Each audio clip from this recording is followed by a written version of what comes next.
Alexander the great की कहानी, जिसे सिकंदर के नाम से भी जाना जाता है, वह है जिसने सदियों से इतिहासकारों और विद्वानों को मोहित किया है।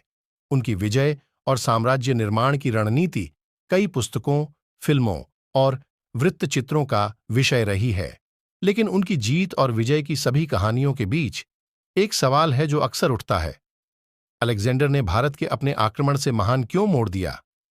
इस लेख में हम ऐतिहासिक संदर्भ में तल्लीन करेंगे और उन 3 मुख्य कारणों का पता लगाएंगे जिनके कारण सिकंदर के भारत से पीछे हटने का फैसला हुआ। आगे, प्रतिरोध का डर। हाइडसपैस की लड़ाई। हाइडसपैस की लड़ाई भारत में अलेक्जेंडर के अभियान में एक महत्वपूर्ण मोड़ था। यद्यपि वह विजयी हो गया, लेकिन भारतीय राजा पोरस और उसकी सेना द्वारा प्रदर्शित भयंकर प्रतिरोध ने ग्रीक विजेता के दिमाग पर एक स्थायी छाप छोड़ी। पोरस के योद्धाओं ने बहादुरी से लड़ाई लड़ी और उनके सरासर दृढ़ संकल्प और सैन्य रणनीतियों ने अलेक्जेंडर को गार्ड से पकड़ लिया। भारतीय बलों की बहादुरी और पड़तें देखकर अलेक्जेंडर ने महसूस किया कि भारतीय उपमहाद्वीप में और अधिक होने से केवल अथक प्रतिरोध होगा। विद्रोहों की अराजकता, हाइडस्पेस की लड़ाई के अलावा अलेक्जेंडर की सेनाओं को भी उन क्षेत्रों में कई विद्रोह का सामना करना पड़ा जिन्हें उन्होंने जीत लिया था।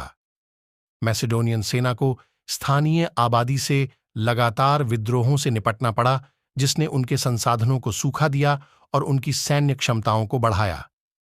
यह अराजक वातावरण इस एहसास के साथ जुड़ा हुआ है कि भारतीय उपमहाद्वीप विशाल और घनी आबादी वाला था, ने अलेक्जेंडर को यह स्पष्ट कर दिया कि भारत भर में उसका विजयी मार्च एकजुट चुनौतियों और विद्रोहों के साथ मिलेगा।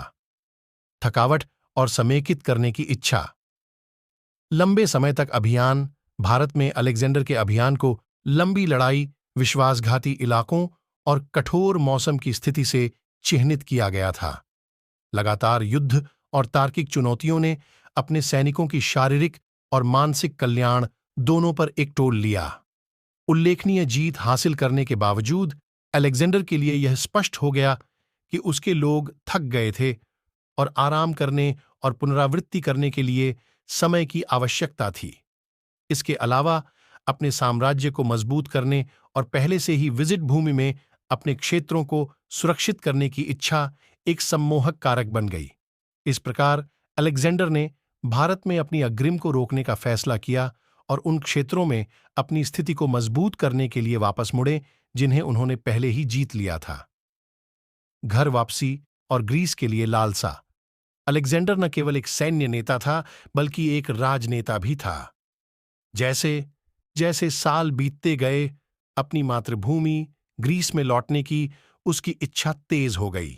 1 दशक से अधिक समय तक अपने घर से दूर रहने के बाद अलेक्जेंडर ने अपने लोगों के साथ फिर से जुड़ने और अपने जन्मस्थान के परिचित आधारों से अपने साम्राज्य के मामलों की देखरेख करने की लालसा की। भारत की विजय ने उन्हें एक उच्च नोट पर अपने अभियान को समाप्त करने और अपने प्यारे ग्रीस की यात्रा पर जाने का अवसर प्रदान किया।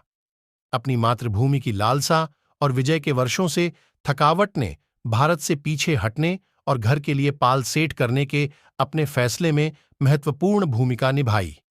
निष्कर्ष: अलेक्जेंडर द ग्रेट की गाथा उनकी विजय और भारत से उनकी वापसी, जटिलता और साजिश से भरी एक कहानी है। आगे, प्रतिरोध का डर, विद्रोह की अराजकता, उनके सैनिकों की थकावट और उनकी मातृभूमि के लिए लालसा, सभी ने अलेक्जेंडर के भारत के आक्रमण से पीछे हटने के फैसले को आकार देने में महत्वपूर्ण भूमिका निभाई। जबकि दुनिया को कभी नहीं पता हो सकता है कि क्या हो सकता है अगर अलेक्जेंडर ने अपना मार्च जारी रखा होता, तो उसका रिट्रीट चुनौतियों और सीमाओं को दिखाता है। यहां तक कि सिकंदर की तरह एक शक्तिशाली विजेता भी वर्चस्व की तलाश में सामना किया। दोस्तों, अगर यह वीडियो आपको पसंद आया है तो वीडियो को करते लाइक, और चैनल पर पहली बार आए हैं तो चैनल को कर ले सब्सक्राइब, ताकि ऐसे ही वीडियो की नोटिफिकेशन आपको सबसे पहले मिल जाए।